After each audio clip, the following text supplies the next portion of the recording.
Software, imam, bilal, khatib, pengajar. Maka ini semua dua-duanya baik. Insya Allah selamatlah masjid kita sebagai sumber kekuatan umat Islam. Insya Allah politik bisa berganti.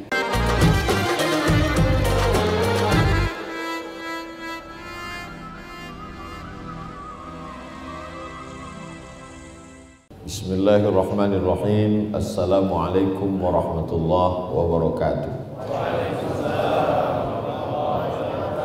Alhamdulillahilladzi bi ni'matihi tatimmus shalihat. Wassalatu wassalamu ala sayyidis sadat wa ala alihi wa ashabihi ahlil fadaili wal karamat. Subhanaka la ilma lana illa ma 'allamtana innaka antal alimul hakim. Rabbi shrah li sadri wa yassir li amri wa hlul 'uqdatam min lisani yafqahu qawli. Bapak-bapak, ibu-ibu, hadirin hadirat, pengurus Masjid Al-Kafah, tak dapat disebut satu persatu, encik-encik, puan-puan, tuan-tuan, yang besar tak dihimbau gelar, yang kecil tak dapat disebut nama. Insya Allah semuanya dimuliakan Allah Subhanahu wa ta'ala. Amin ya rabbal alamin. Manusia ini terdiri dari person-person, orang per orang. Orang ini kalau dia sendiri dia tak bisa buat apa-apa. Makanya jomblo tidak menghasilkan sesuatu. Itu bukan untuk merendahkan, supaya cepat orang ini berbini. Jadi dia mesti bersama. Maka muncullah laki-laki, perempuan. Pertemuan laki-laki dengan perempuan tadi melahirkan anak yang soleh dan solehah. Muncullah keluarga kecil. Dari beberapa keluarga kecil tadi lahirlah apa yang disebut dengan masyarakat. Masyarakat itu diambil dari bahasa Arab, musyarakah, orang yang berkongsi, orang yang bekerja sama. Ini bisanya dalam bidang hukum, tapi tak bisa bidang politik. Ini hebatnya dalam bidang ekonomi, tapi jahil dalam bidang agama. Masing-masing memenuhi segala kekurangan dengan segala kelebihannya. Akhirnya terwujudlah masyarakat. Di mana masyarakat ini bertemu dan berkumpul? Bertemunya sekarang di lapangan golf. Maka yang pandai main golf aja yang bisa bersama. Yang main sepak bola tak bisa. Di mana masyarakat ini sekarang berkumpul? Bertemunya di convention hall. Akhirnya pertemuan, acara, ketawa, makan, sampai lupa waktu sholat. Karena suara azan tak masuk ke hotel. Hotelnya hotel konvensional, bukan hotel syariah. Di mana masyarakat ini sekarang berkumpul bertemu? Bertumpulnya di kafe. Tergantung target kafenya apa. Kalau sekedar bisnis, membumbuinya dengan perbuatan maksiat dan dosa, dosa saja yang dapat setelah keluar dari sana. Di mana masyarakat ini bertemu berkumpul? Di rumah. Akhirnya jumpa di rumah si anu, ngumpul di rumah si anu, kongko-kongko di rumah si anu. Pulang dari rumah itu si ibu naik darah tingginya. Kenapa? Karena garasi kawan itu 5, mobilnya 6. Islam mengajarkan kita untuk berkumpul di masjid. Makanya Nabi tak pernah kumpul di rumah Nabi. Cuma mau berkumpul di rumah Nabi? Nabi kalau mau sholat, mau sujud, digesernya kaki ibu kita Aisyah ke depan. Saking kecilnya kamar Nabi SAW. Bagaimana tingginya rumah Nabi? Sahabat itu hidup dengan Nabi, menengok rumah Nabi. Tabi'in orang yang jumpa dengan sahabat Nabi, tapi tak jumpa dengan Nabi. Tabi'in bertanya ke sahabat, bagaimana tingginya rumah Nabi? Tegak sahabat, dipegangnya atap. Beginilah tingginya rumah Nabi. Kalau berdiri kena atap. Bukan rumah yang tinggi menjulang, megah dengan lampu yang besar dan mewah. Makanya jamaah umroh pergi ke Madinah, sebelah kanan Masjid Nabawi menengok replika rumah dan kamar Nabi, keluar dari situ menetes air mata. Kenapa kau menangis? Nabi yang selama ini kita ucapkan salawat Allahumma salli ala sayyidina Muhammad wa ala ali sayyidina Muhammad, semua nabi-nabi jadi makmum waktu dia Isra dan Mi'raj. Nabi Ibrahim jadi makmum, Nabi Musa jadi makmum, Nabi Isa jadi makmum, Sayyidul Anbiya wal Mursalin. menengok kamarnya begitu sederhana, menengok tempat tidurnya. Kalau dia bangun berbekas kulitnya karena anyaman pelepah korma. Di mana Nabi berkumpul? Makanya kalau menghadap ke arah kiblat, di sebelah kiri ada tiang. Salah satu tiang itu bernama Ustuwanatul Wufud, tiang tamu. Kenapa disebut tiang tamu? Karena di bawah tiang itu Nabi duduk menyambut tamu-tamu. Di samping Ustuwanatul Wufud itu ada namanya Ustuwanatul Haris. Ustuwana artinya tiang, Haris artinya penjaga. Karena di situ Sayyidina Ali tegak menjaga, mengawal Nabi Muhammad sallallahu alaihi wasallam. Nabi menyambut tamu di mana? Di masjid. Kalau menyambut tamu di masjid, tak mungkin cakap tamu itu maksiat dosa tak tentu arah, tak mungkin cakapnya itu mungkar, tak mungkin cakapnya bohong, karena dia sedang beriktikaf di dalam rumah Allah Subhanahu wa taala. Kalau menyambut tamu di masjid, pastilah tamu itu dalam keadaan berwudu. Kenapa? Karena kalau dia masuk masjid, dia sholat sunat tahiyatul masjid duluan. Kalau tamu itu berada di dalam masjid, masuk waktu pasti dia sholat on time, tepat waktu. Kenapa? Karena pasti Bilal mengumandangkan azan. Jadi kalau kita mau mengembalikan kejayaan Islam, maka kita mesti ketemu 5 kali sehari. Di mana kita jumpa? Masjid. Sekarang orang tak jumpa. Jumpa tiba-tiba dapat surat Yasin bergambar foto. Ini kawan kemana dia? Mati dah. La salam wala kalam.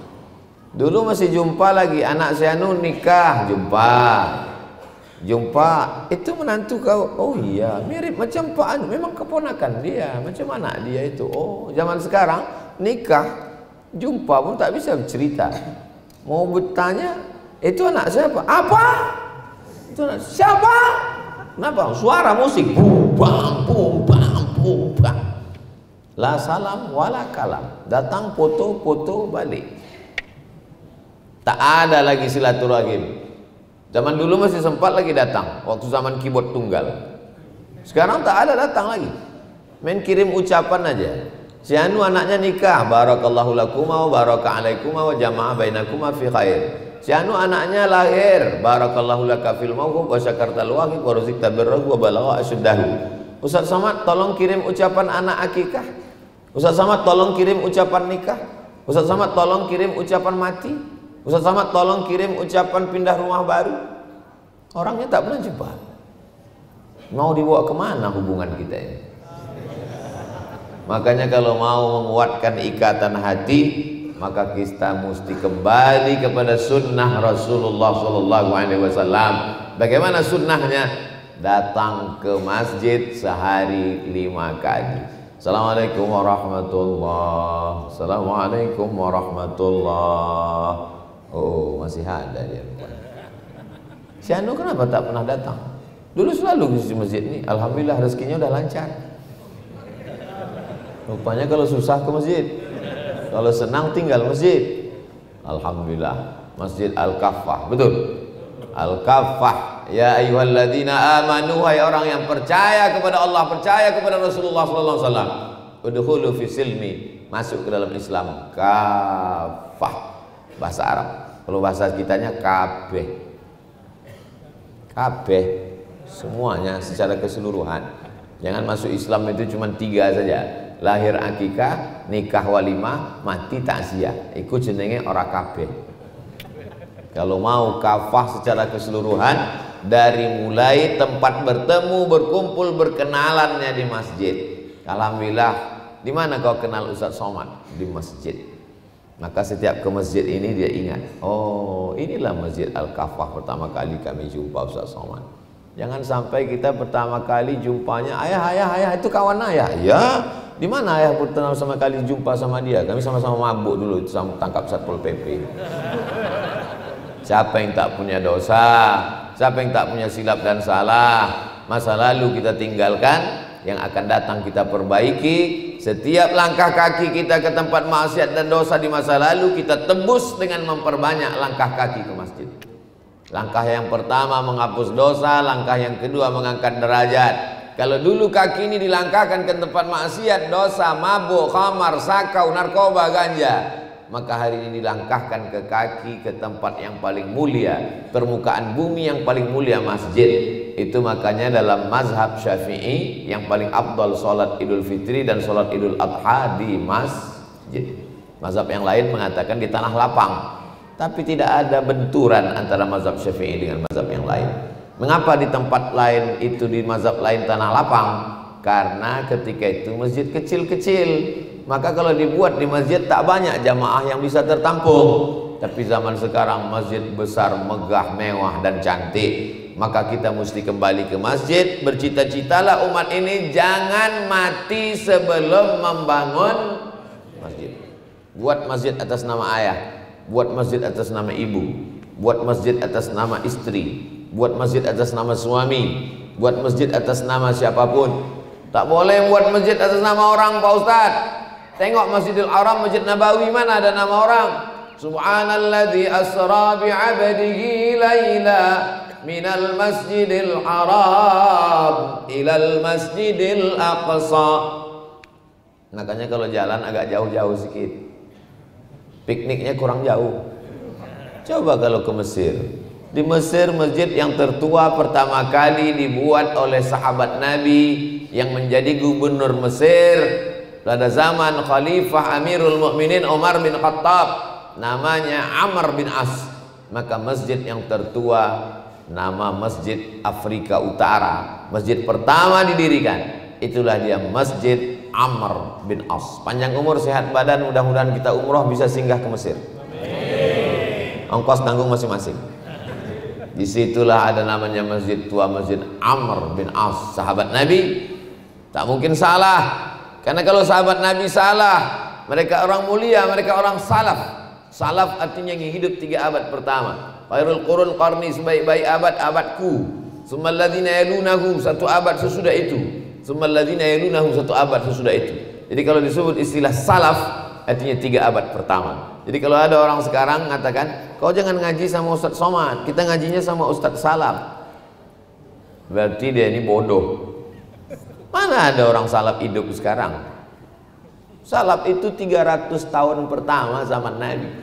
Jadi yang dimaksud salaf sekarang itu adalah orang-orang yang mengikut kalangan salaf. Apakah kita ini mengikut salaf? Ya, salaf dulu sholat subuh berjamaah, kita ikut. Yang tak datang sholat subuh berjamaah itu namanya kalangan salaf. Sakit dia, gatal-gatal, tak bisa ke masjid.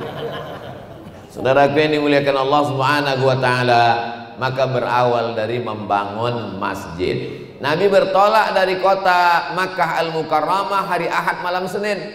Malam Senin, malam Selasa, malam Rabu, malam Kamis, malam Jumat, malam Sabtu, malam Ahad, malam Senin, hari Senin sampai dia di Quba. Sampai di Quba berdirilah satu masjid. Itulah dia Masjid Quba. Didirikan 4 hari 4 malam. Karena Nabi menginap di Quba 4 malam. Malam Selasa, malam Rabu, malam Kamis, malam Jumat berdiri satu masjid, Masjid Quba. Mudah-mudahan kita bisa membangun masjid 4 hari 4 malam. Mana bisa Pak Ustadz? Pakai jin lah. Apa tak bisa? Begitu hebatnya. Ini masjid cantik, besar, megah, mewah, luar biasa. Ibu-ibu jangan menyandar ke kaca. Bukan kata saya, kata protokol tadi. Terus terang ibu, kami menengok ke atas nih macam nengok akuarium sekarang. Ada ikan mas koki, ada lohan, ada arwana. Lalu kemudian yang pertama kali tanah wakaf.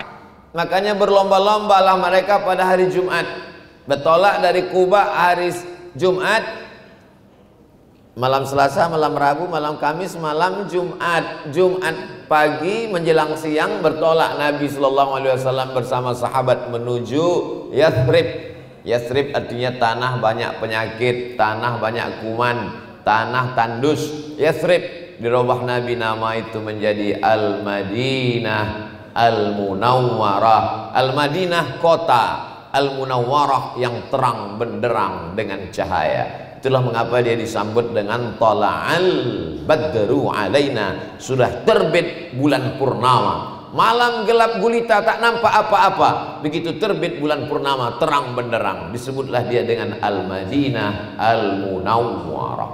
Makanya saya kalau disambut pakai Tola'al Badru Alaina, rasa-rasa tak layak. Tola'al Badru Alaina. Pas datang Ustaz Somad, tuh mati lampu. Dalam hati tak cocok sama Tola'al Badru. Tapi masyarakat sudah begitu, cemana lagi? Tak mungkin kita larang mereka kan. Lalu kemudian sampai di situ datanglah mereka menyerahkan tanah. Ini tanah ya Rasulullah, dibeli Rasul tanah itu. Setelah dibeli diwakafkannya. Itulah dia tanah Masjid Nabawi sekarang. Apa maksudnya? Nabi sallallahu alaihi wasallam tak perlu tanah wakaf. Nabi ingin mengatakan, mengajarkan pada umatnya, aku yang Nabi dijamin masuk surga pun ingin dapat pahala mengalir dari tanah wakaf. Nabi tak perlu dia tanah wakaf, tak perlu dia, semua amalnya sudah dijamin masuk surga. Ayatnya dibacakan imam kita tadi rakaat yang kedua. Wala saufa yu'tika rabbuka fatarda. Apapun yang kau mau ya Muhammad sallallahu alaihi wasallam akan kukasih. Jangankan dia, siapa saja yang menyebut nama dia maka dikasih Allah. Siapa yang tak mau menyebut nama dia tak diterima Allah. Siapa saja di dunia ini yang mengatakan asyhadu an la ilaha illallah titik, tak diterima Allah. Sebelum menyebut nama dia mesti menyebut nama dia, wa asyhadu anna Muhammadan Rasulullah. Makanya waktu dia berdakwah ke kampung Arab Badui, kami percaya pada Allah, tapi kepada kau kami tak percaya, kata mereka. Apa kata Allah? Turun langsung ayat. Qul, katakan, in kuntum tuhibbunallah, kalau kamu cinta kepada Allah, fattabi'uni, ikuti aku, ikuti Muhammad sallallahu alaihi wasallam. Wa may yabtaghi ghairal islami dina, siapa yang tidak mengikuti jalan Muhammad sallallahu alaihi wasallam, falan yuqbala minhu, dia tak akan diterima di akhirat. Wa huwa fil akhirati minal khasirin, termasuk orang yang rugi. Orang sehebat dia pun mau mewakafkan tanah, diwakafkannya lah tanah itu dari tepi mimbar ke samping kubur 22 meter, dari ujung kiblat ke belakang 15 meter. Ini kira-kira dari ujung ini ke sana ada berapa meter? 60.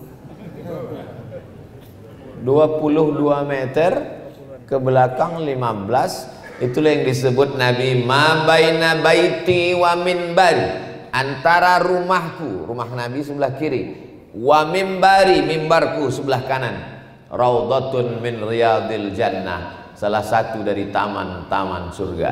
Siapa yang bermimpi menengok dirinya di dalam raudhah, kata Ibnu Sirin, takwil bahwa dia masuk surga.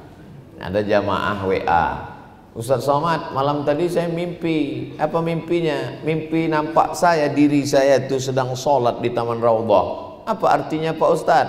Tengok tafsir Ahlam, tafsir mimpi Ibnu Sirin. Siapa melihat dirinya di taman raudhah, maka salah satu tanda bahwa dia masuk surga. Lalu kenapa kita tak mimpi begitu? Supaya kita tetap istiqomah ke masjid. Allah tahu kadar hati kita. Sedang tak mimpi aja udah tak ke masjid. Apalagi kalau sampai mimpi, pas diajak di WA, kau tak pengajian nanti. Aku udah masuk surga, kau aja yang belum, gitu dia. Lalu kemudian dibangunlah Masjid Nabawi.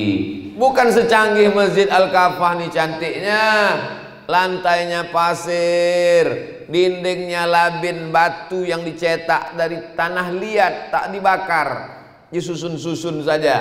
Tiangnya batang korma, atapnya pelepah korma yang dijalin-jalin jadi atap.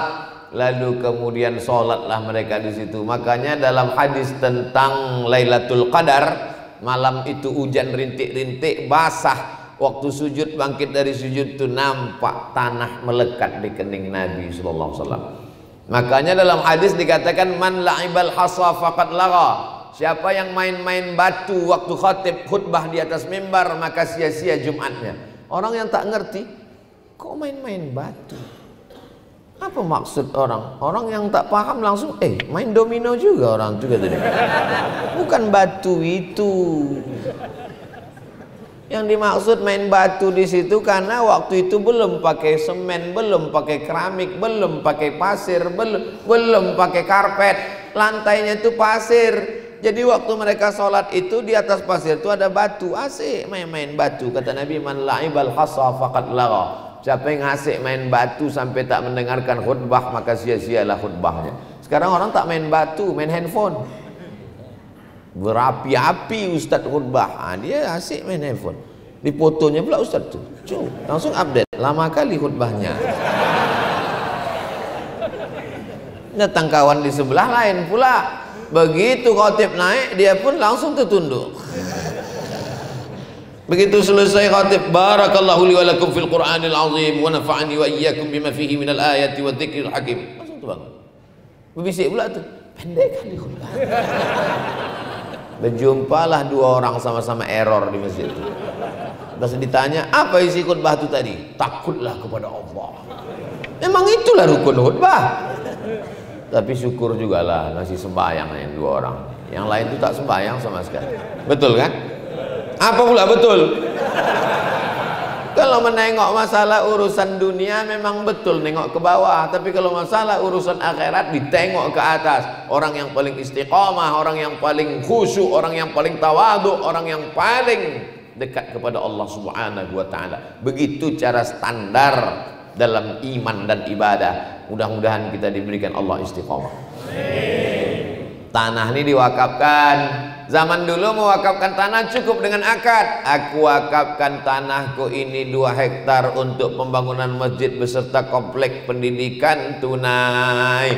Datanglah yang menerima wakaf, namanya nazir, pengelola wakaf. Aku terima, sah. Rukunnya 4. Yang pertama orang berwakaf, yang kedua menerima wakaf, yang ketiga tanah yang diwakafkan, yang keempat ada ijab dan kabul. Akhirnya diwakafkanlah.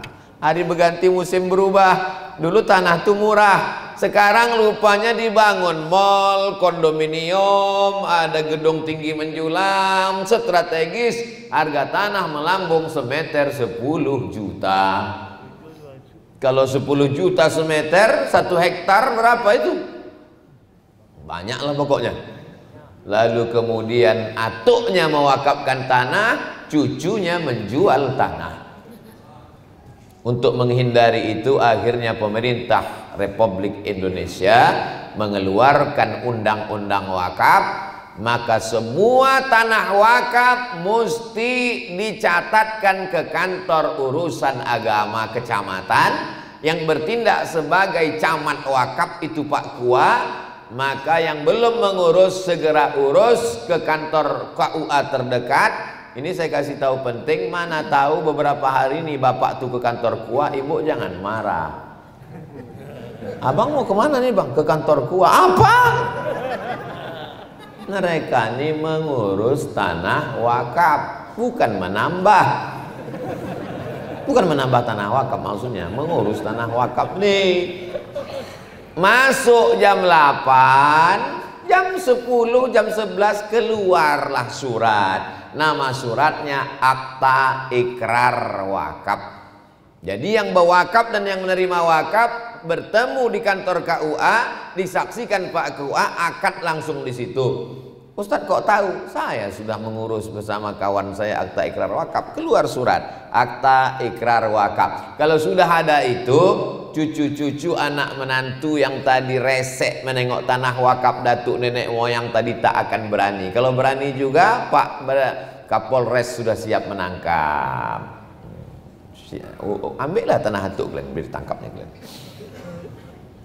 Surat dari Pak KUA tadi dibawa ke BPN, Badan Pertanahan Nasional. Maka keluarlah di dalam surat tanah itu, tak ada nama atuk, tak ada nama nenek, tak ada nama ayah, tak ada nama mak, tak bisa diwariskan.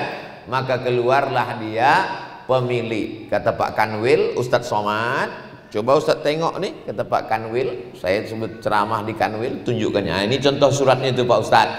Pemilik tanah, tidak lagi nama orang, tidak lagi nama person, tapi sudah nama lebih baik kalau dia dalam bentuk yayasan yang didaftarkan ke Menkumham, terdiri dari 5 orang: pembina, pengawas, ketua, sekretaris, bendahara. Yang 5 orang ini pilih orang yang amanah, yang jujur, yang baik, jangan yang ular piton. Dililitnya yayasan itu habis ditelannya bulan-bulan. Lalu kemudian mereka inilah nanti kalau ada bantuan dari dinas sosial bisa diajukan, karena orang dinas sosial tidak mau mengirim ke rekening pribadi. Minta rekening, kasih rekening ketua, mana tahu, mana mau dia menerima. Dikirim sekretaris, dia tak mau menerima. Ini rekening pribadi, mesti rekening yayasan. Maka kalau ada orang mengatakan masjid tidak boleh di bawah yayasan, dulu mana ada yayasan zaman Nabi? Yayasan ni bid'ah wa kullu bid'atin dhalalah. Bakarlah KTP sama paspor kau. Ini kan negara hukum. Yang paling tinggi itu masjid. Tapi masjid mesti ada payung hukumnya. Kalau tidak, bagaimana mendaftarkannya? Kalau tidak, bagaimana orang dinas sosial mengasih bantuan? Kalau tidak, bagaimana Kementerian Agama mau bantu? Rekening yayasan buka di bank, tak mungkin nama ketua, sekretaris, bendahara. Mana orang percaya? Ini masalah trust, kepercayaan. Jadi kita masjidnya jangan sesimpel pikiran kita takbiratul ihram sampai salam, itu namanya sholat. Tapi manajemen masjid berawal dari mulai surat menyuratnya. Maka kalau mau buat penggalangan dana, saudaraku dimanapun berada, jangan lupa kirimkan 1, 2, 3 sak semen, batu kerikil dan bata ke pembangunan masjid. Al-Kafah tak perlu lagi, sudah siap, cantik, tak ada kurangnya. Ke atas menjulang sampai ke awan. Lengkap sudah, keramiknya memanjat sampai ke tiang, karpetnya bertindih-tindih. Kadang di tempat lain sedihlah kita menengok. Jangankan keramik, lantai pasir. Habis dari sujud berpasir kening. Astagfirullahaladzim. Ada pula beberapa masjid cantik, megah, mewah. Belum lagi Ustaz Sausiah langsung berbisik, tolong penggalangan dana, semua utang Pak Ustaz. Beberapa ketuanya sakit jantung meninggal Pak Ustaz. Masjid Al-Kafah, Masya Allah, Tabarakallah, memang ada penggalangan dana, tapi bukan untuk ini. Tapi untuk apa? Untuk infak beras. Infak beras itu bukan mau dibawa Ustaz Somad ke Pekanbaru. Infak beras dari jamaah Masjid Al-Kafah akan dibagikan ke Batam. Saudara kita yang fakir miskin, kekurangan, yatim, du'afa. Ara'aital ladzi yukadzibu biddin? Tahukah kamu siapa itu pendusta agama? Fadzalikal ladzi yad'ul yatim. Tak peduli kepada orang yatim. Isilah. Hebatnya. Begitu ku sebut infak beras, berjalan langsung. Senjata makan tuan nampaknya ini. Sebut langsung keluar. Allahumma ati munfiqan khalafa. Orang-orang yang bersedekah kasih dia ganti ya Allah. Bukan doa Abdul Somad. Doa itu ada dalam Sahih Bukhari. Itu doa malaikat. Setiap subuh Allah mengirimkan malaikat 2 tiap orang. Apa kata malaikat yang pertama? Allahumma ati munfiqan khalafa. Orang yang bersedekah kasih dia ganti. Malaikat satu lagi mendoakan. Apa kata malaikat satu lagi? Allahumma ati mumsikan talafa. Orang yang tak mau bersedekah binasakan dia. Yang pura-pura khusyuk mendengar ceramah, yang pura-pura menunduk ke bawah sambil melirik, udah lewat apa belum? Siap-siap. Apa kata malaikat? Allahumma ati mumsikan talafa.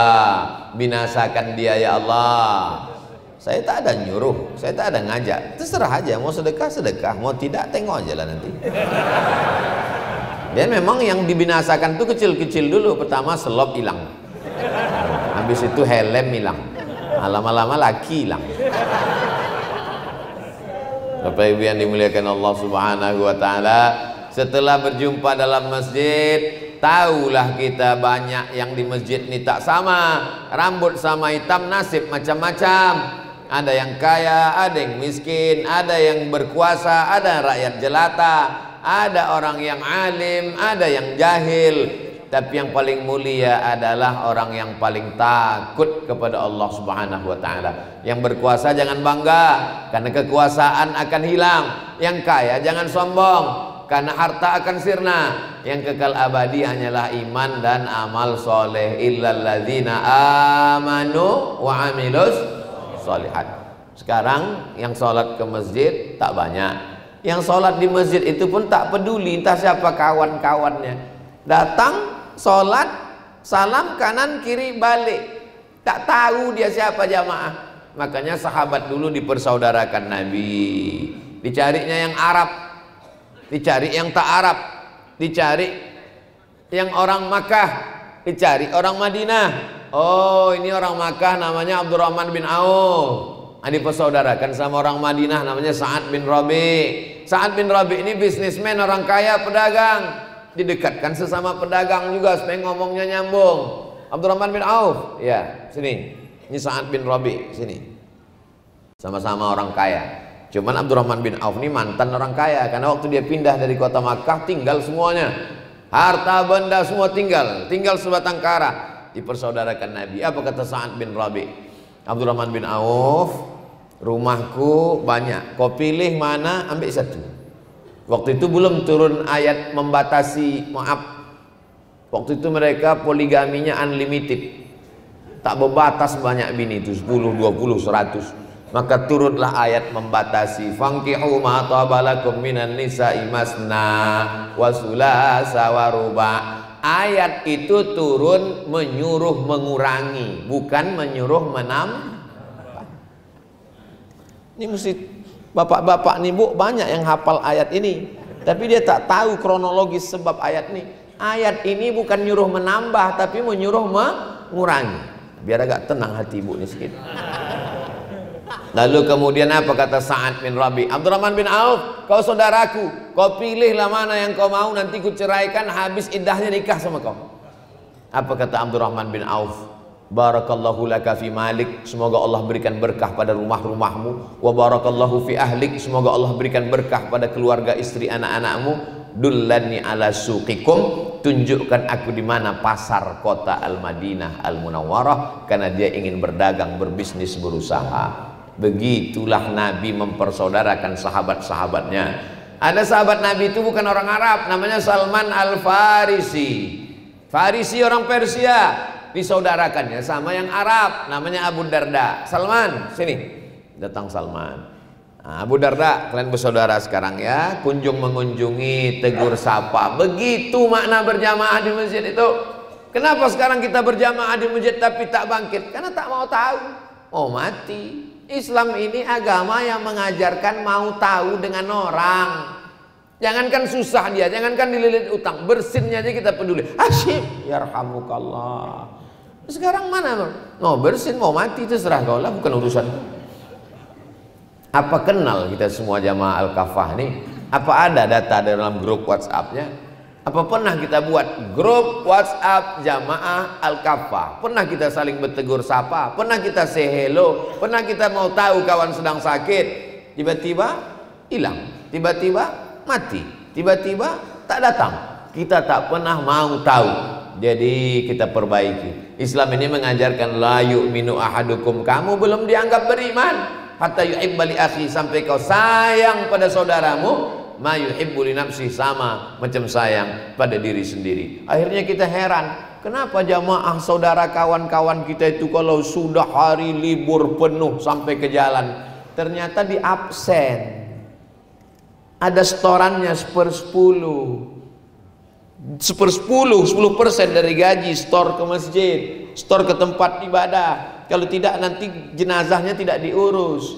Tempat kita terserahlah, mau sembahyang tak sembahyang, mau bayar tak bayar, yang penting fardu kifayah. Coba kalau dibuat di pintu masjid, yang tak ke masjid jenazah silakan jalan sendiri.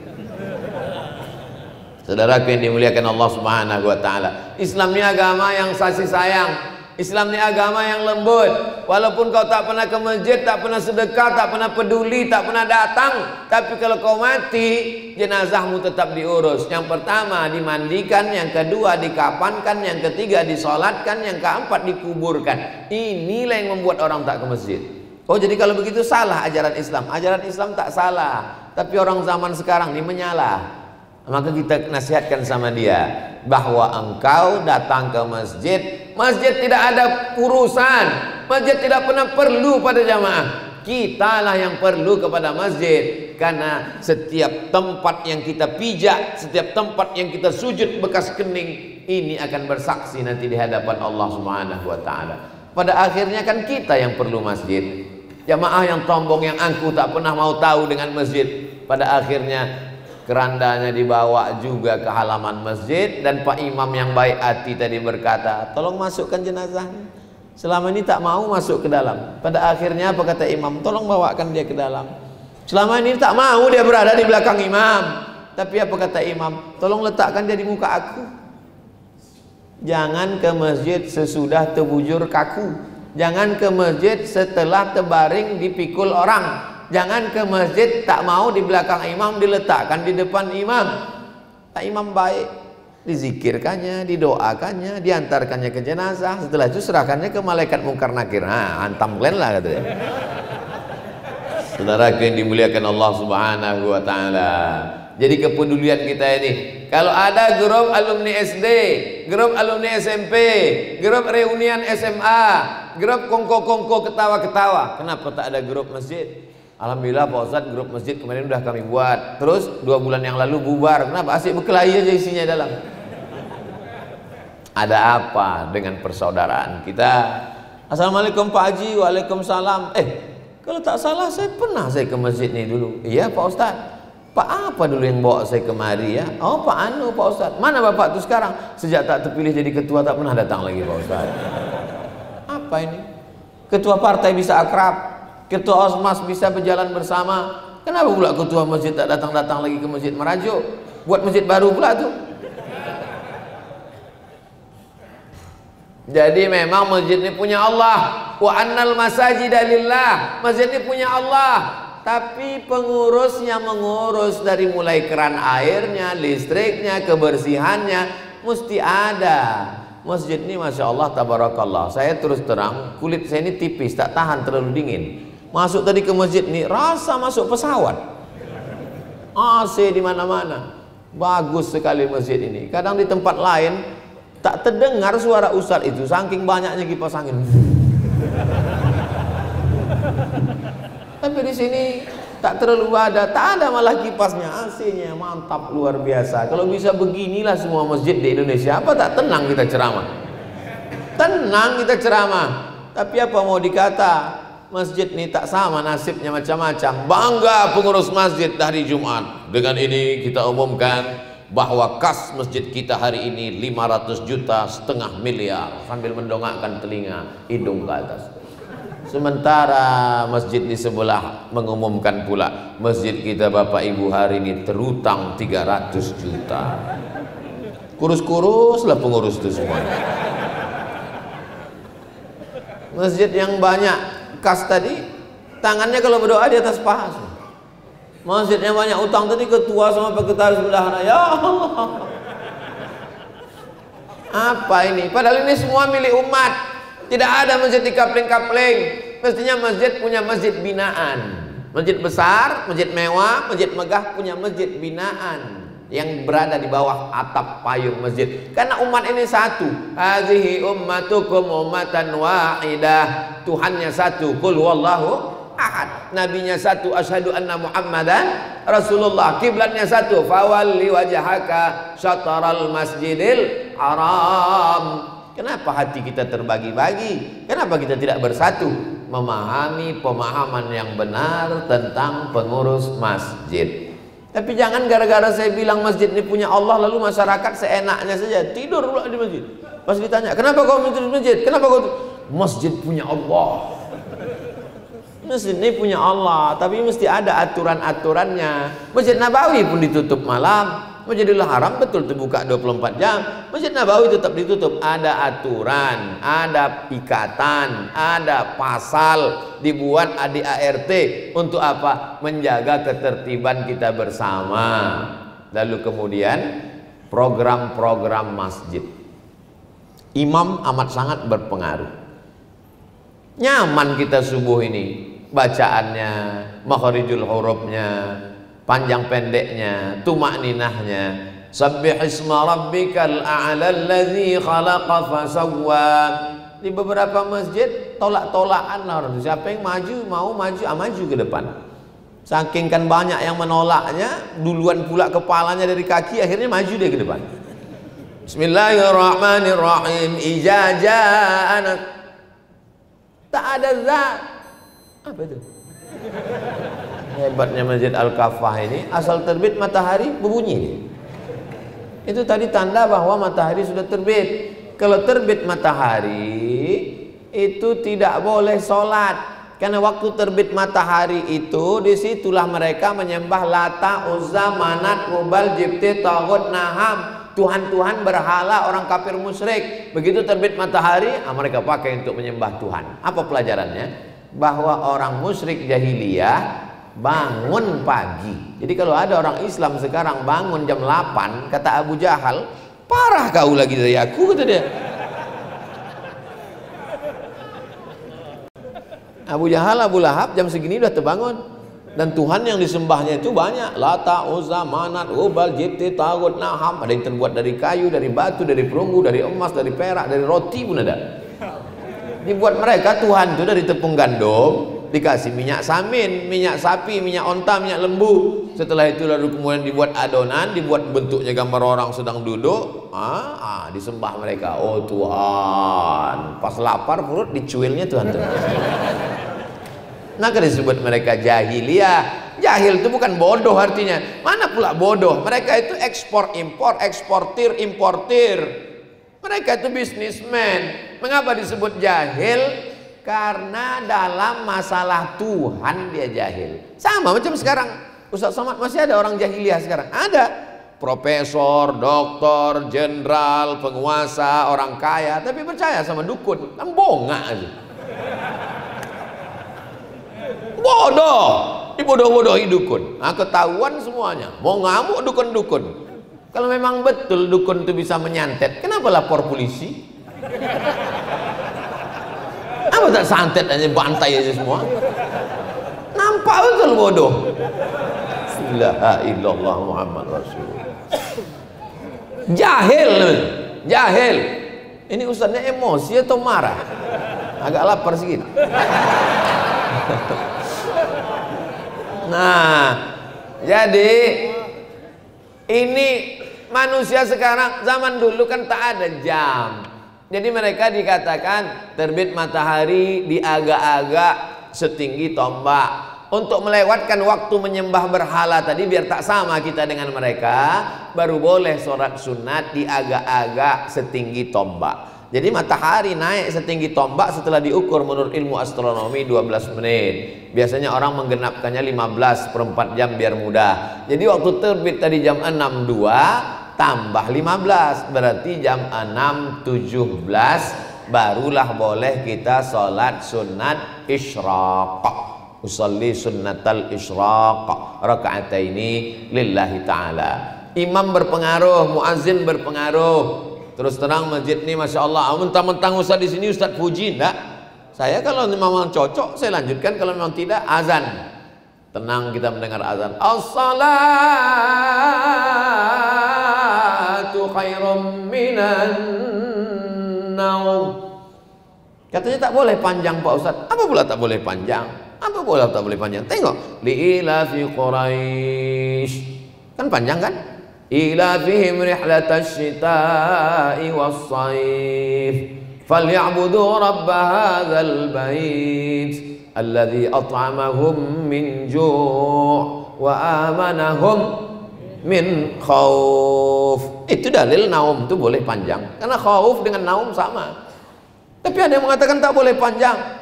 Bukan tak boleh panjang, lagunya jangan terlalu slow. As-salatu khairum minan naum. Kawan tuh udah mau bangkit tadi mendengar. Tapi kalau yang muazin itu diangkat babinsa sama babin kamtipmas, barulah sadar. As-salatu khairum minan naum. Anak-anak muda nih dikasih kesempatan azan. Kenapa Ustaz tak maju tadi jadi imam? Siapapun yang datang ke Masjid Al-Kafah, walaupun jubahnya 3 lapis, walaupun pakai baju kebesaran karena ukurannya XL, tidak boleh maju ke depan walaupun jenggotnya bercabang. Kalau tidak izin imam ratib, imam tetap. Siapa yang paling layak jadi imam di kota Batam ini? Yang paling layak jadi imam Pak Rudi, pemimpin ulil amri. Lalu kemudian pemimpin mengangkat namanya imam ratib Masjidil Haram, diangkatlah Syekh Abdurrahman Sudais, Syekh Su'ud Ash-Shuraim diangkat oleh Sultan. Lalu kemudian imam ratib itu yang maju ke depan. Walaupun Grand Syekh Al-Azhar Kairo, walaupun ulama besar dari Yaman, dia tak layak maju ke depan. Imam ratib ini mesti kita amalkan begini. Karena dulu pernah di Pekanbaru, imam ratib ini tak pede. Kebetulan acara pertemuan imam-imam sedunia di Pekanbaru. Begitu datang imam dari Palestina, imam lokal ini langsung ciut. Majulah imam dari Palestina ini, dibuatnya zuhur 2 rakaat. Dia musafir. Zuhur 2 rakaat. Assalamualaikum warahmatullahi. Assalamualaikum warahmatullahi. Jamaah bingung. Yang satu salam, yang satu udah salam sambung lagi. Yang satu selesai sholat, kebetulan jadwal saya waktu itu Rabu zuhur, selesai sholat bertanya, habis mereka datang, gimana zuhur kita tadi Pak Ustaz? Nah itulah gara-gara imam ratib tak mau maju ke depan. Tapi di masjid kita imam ratib maju. Ustaz tak dipersilakan tadi, persilakan, saya dikasih mikrofon untuk saya, tapi saya bilang, kata saya, mau begitu. Ini imam ada, Bilal ada, khotibnya ada, lengkap. Tapi tak cukup hanya pengajian khutbah saja dipadakan seminggu sekali, tak cukup, mesti ada pengajian. Jangan lagi tablik akbar pengajian tak tentu arah. Sebulan sekali tablik akbar, mantap.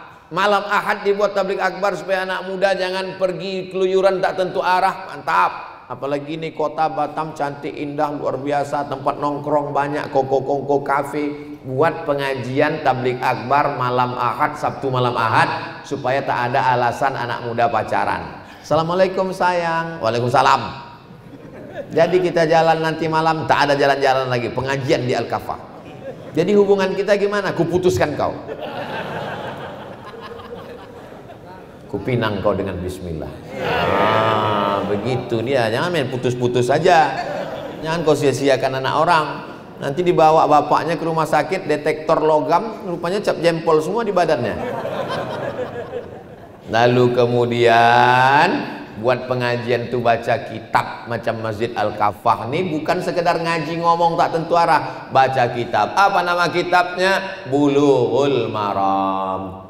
Kitab ini ditulis oleh Al-Hafiz Ibnu Hajar Al-Asqalani, imam dalam mazhab Syafi'i yang mensyarah Sahih Al-Bukhari. Kami belajar Bulughul Maram ini dulu di madrasah sanawiyah di pondok pesantren, dikaji sekarang. Kalau tak paham isi Bulughul Maram, datang Imam Son'ani mensyarahnya. Nama kitabnya Subulus Salam, Syarah Bulughul Maram. Masjid-masjid yang lain tolong ikut. 3 pengajian wajib paling tidak sepekan. Pertama akidah, akidahnya mesti ahlus sunnah wal jamaah. Yang kedua fikih, fikihnya mesti bermazhab Syafi'i dengan tetap menghormati mazhab Hanafi, Maliki dan Hambali. Ketiga tasawuf, biasanya dibaca kitab akhlak tasawuf, Ihya Ulumuddin. Tak sanggup Ihya Ulumuddin terlalu besar 4 jilid, maka dibacalah Mau'izatul Mu'minin min Ihya Ulumuddin, ringkasan yang ditulis Syekh Jamaluddin Al-Qasimi. Terserah kitab apapun mau dibaca.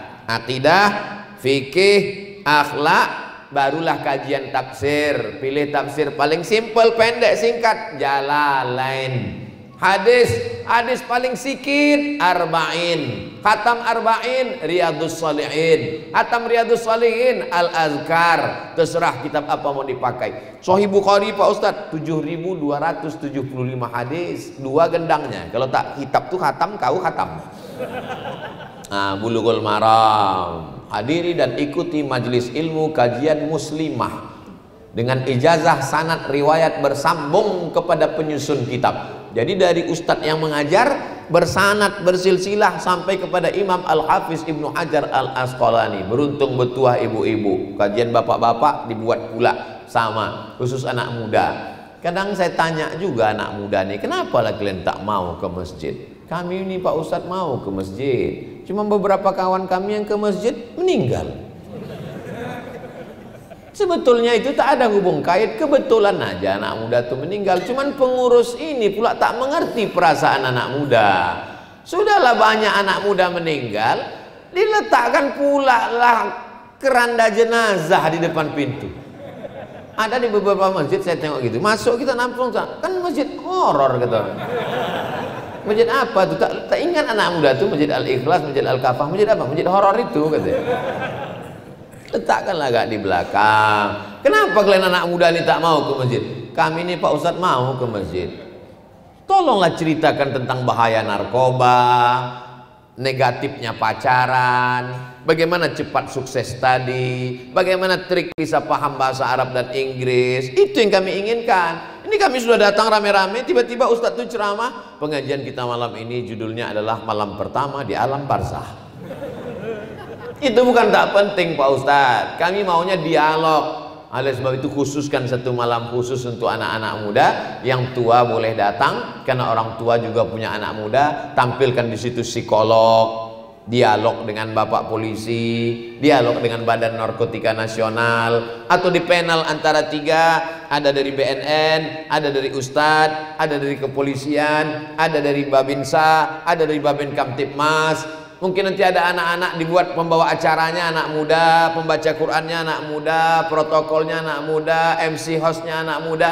Nah, ini membangkitkan semangat anak muda. Untuk ibu-ibu ada, untuk anak muda ada, untuk bapak-bapak ada. Ilmu yang sifatnya praktek penyelenggaraan jenazah ada, cara menghitung harta warisan ada. Sehingga orang ke masjid itu ada ketertarikan. Saya 6 bulan sekali tausiah ke Malaysia. Dari mulai Semenanjung, Kuala Lumpur sampai ke Kuching, Sarawak. Jadi saya tengok di dinding depan itu dibuatkan gambar ustadznya, pendidikan sekolahnya, judul kajiannya.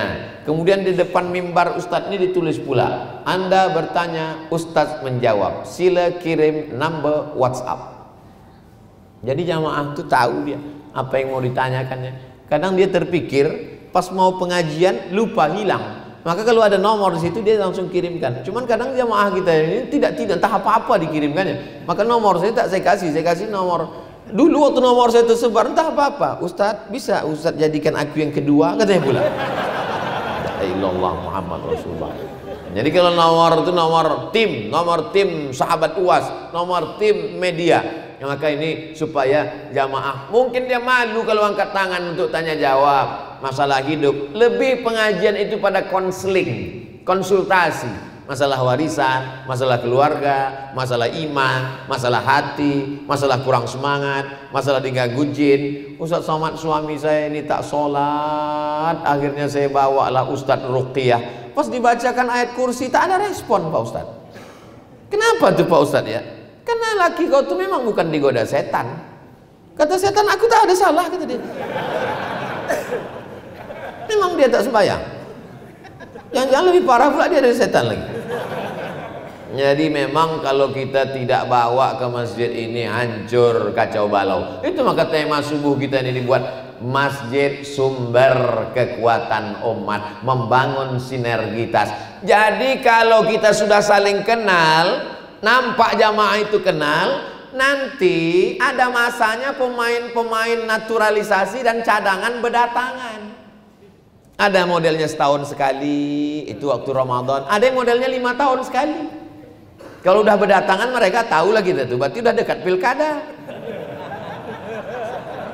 Jadi jamaah ini tidak tertipu, tak terpukau, paham dia. Mulailah sebelum Ustadz tampil kita dengarkan dulu sepatah dua patah kata, lalu berdirilah pemain naturalisasi dengan pemain cadangan tadi. Jamaah udah senyum aja semua. Berjanjilah mau perbaiki atap, mau memberikan AC, mau apa. Jamaah itu udah senyum-senyum aja. Mereka kan punya grup, kirim-kiriman lah mereka. Mantap. Apa kata dia? Ambil uangnya, jangan coblos orangnya. Kalau masjid sudah punya kekuatan basic keilmuan, tidak akan mudah pembelian suara-suara. Kenapa? Karena mereka sudah punya pilihan. Apapun dijanjikan, mereka tak terpukau. Kenapa? Karena mereka punya keyakinan, keilmuan, persaudaraan. Ini masjid-masjid ini mesti, saudaraku yang ada di Batam, di Kepulauan Riau, kalau kalian jalan-jalan dimanapun berada, dari Sabang sampai Papua, jalan-jalan kalian ke Batam, salah satu masjid yang saya rekomendasikan untuk dikunjungi, datang ke Masjid Al-Kafah. Karena saya sudah menengok bangunannya. Kadang saya berceramah di beberapa masjid itu, asiklah habis tisu mengelap keringat. Masjid Al-Kafah ini adem, ayem, tentram, tenang. Kadang-kadang terasa betul lamalah di masjid itu. Kenapa? Suara kita keluar habis, tapi mikrofon tuh mengisap suara. Ada model mikrofon tuh mengisap suara. Kadang suara kita bersih, keluarnya serak-serak becek. Tapi di Masjid Al-Kafah, saya dipesankan oleh Ketua DKM, Ketua DMI, Dewan Masjid Indonesia, kata Pak JK, Ustadz tolong juga sampaikan ke masjid-masjid, perbaiki mikrofon, karena 80% peran masjid ada pada mikrofon. Imam pakai mikrofon, muazin pakai mikrofon, khutbah Jumat mikrofon, pengajian mikrofon. Bayangkan orang yang tak pernah ke masjidnya cuma seminggu sekali, di khutbah Jumat itulah dia cuma mendengar tausiah, itu pun tak terdengar. Allah, takwa, neraka, mati. Apa yang mau diharapkan? Jadi perbaiki ini. Ada pula kadang masjid itu mikrofonnya bagus, tapi begitu kita masuk ke dalam, macam tepi jalan tiang listrik kabel bersangkut-sangkut, macam jemuran. Tapi Masjid Al-Kafah tengok, macam wireless semuanya. Jadi ada seninya, ada ini cantik, bagus semua. Dan kota Batam menunjukkan Batam ini kota yang aman, damai. Kenapa? Karena tak ada jerjak besi, tak ada jeruji besi.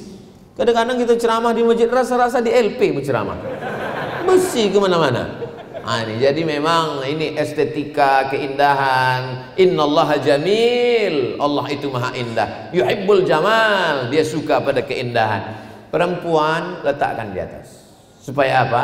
Membantah orang yang mengatakan Islam itu diskriminatif, merendahkan perempuan. Perempuan di Batam dimuliakan, letakkan di atas. Manfaatnya apa pula? Supaya tak bercampur antara sop laki-laki dan perempuan. Ini kadang anak-anak muda ini kalau bercampur, dia tak mau ke depan, asik ke belakang. Karena ada pula perempuan di belakang. Bunyi aminnya pula ini, wal maghdubi alaihim waladdallin, amin gitu. Jamaah yang dimuliakan Allah Subhanahu wa taala, kalaulah kita bisa menjaga kebersamaan di masjid, mati kita didoakan orang, pahala mengalir, amal jariah. Dan yang paling penting adalah kalau kita istiqomah ke masjid, anak-anak cucu kita pun juga akan istiqomah. Itu sudah hukum kepastian. Tapi kalau tak pernah menuju masjid, jangan harap. Karena anak-anak ini petuahnya Allah bisa karena biasa. Tarik-tarik kan tangan anak, tenteng-tenteng kan tangan anak, bawa-bawa kan. Masalah dia mengantuk di masjid, tak apa-apa. Itu akan menjadi kenangan dia yang luar biasa. Mungkin dia nanti kuliah jauh, sempat pula dia pergi ke Amerika, tapi dia tahu balik ke pangkal jalan. Ketika azan maghrib berkumandang, hayya 'alas shalah,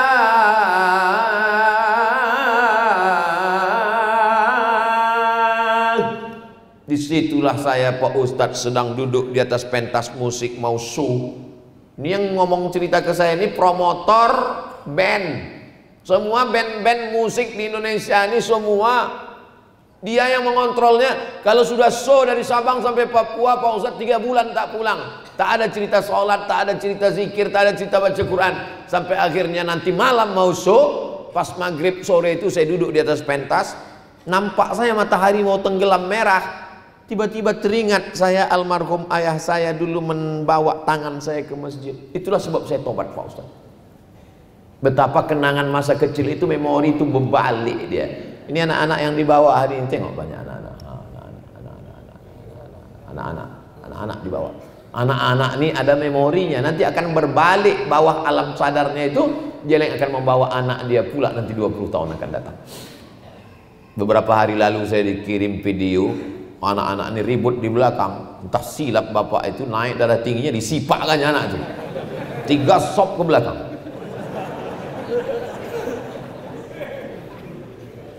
Ada teknisnya biar supaya anak ini tak ribut. Ini saya ambil dari Masjid Agung An-Nur Pekanbaru. Anak-anak itu dibariskan tersusop di belakang, tidak ada yang ribut. Saya heran, kenapa anak ini tak ribut? Selesai sholat, saya ke belakang. Rupanya ada satu dibuat petugas membawa rotan panjang. Pakai jubah warna hijau, pakai tanda pengenal jubah. Saya dekati dia, saya datangi. Kok pukul anaknya? Enggak Pak Ustaz, nakut-nakuti aja. Nah, kalau dibiarkan anak itu di belakang, itu yang naik darah tinggi. Aku kalau begini tak tahan aku Pak Ustaz, naik rasanya menggelegak mendidih di atas. Kalau di Masjid Al-Kafah masih ada anak-anak, insya Allah 2052 masih ada masjid.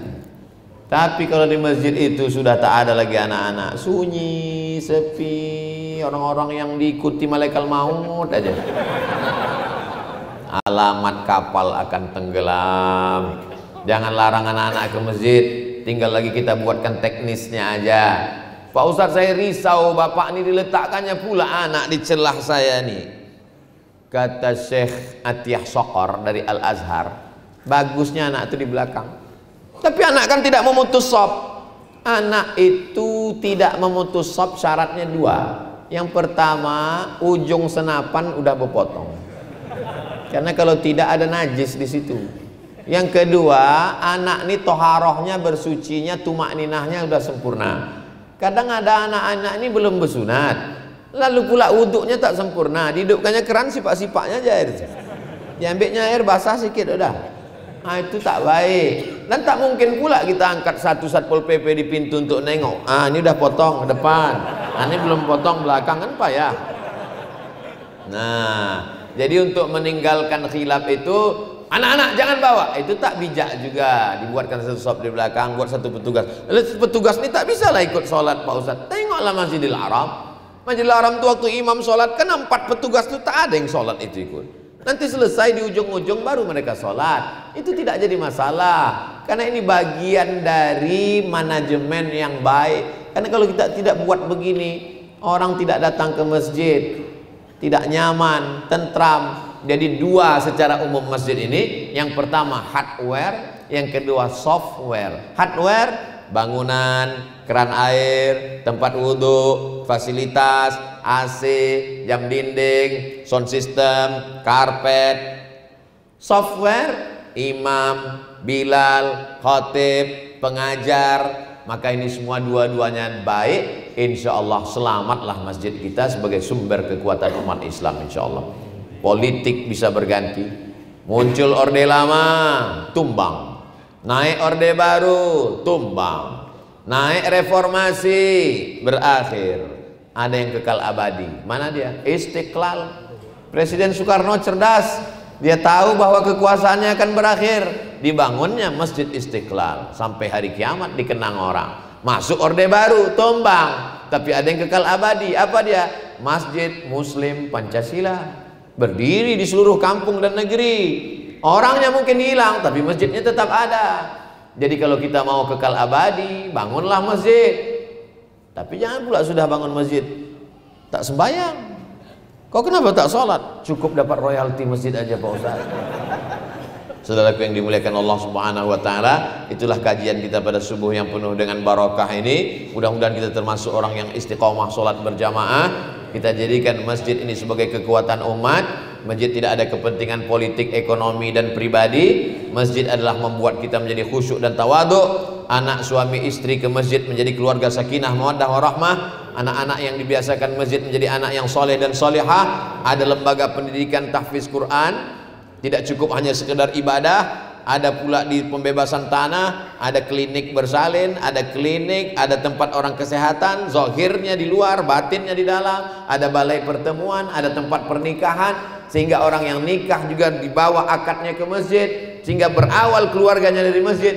Masjid paripurna, impian setiap negeri, umat dan bangsa. Mudah-mudahan tercapai niat baik ini. Al-Fatihah. A'udzubillahi minasyaitonirrajim. Bismillahirrahmanirrahim. Alhamdulillahirabbil alamin. Arrahmanirrahim. Maliki yaumiddin. Iyyaka na'budu wa iyyaka nasta'in. Ihdinas siratal mustaqim. Shiratal ladzina an'amta 'alaihim ghairil maghdubi 'alaihim waladdallin. Amin.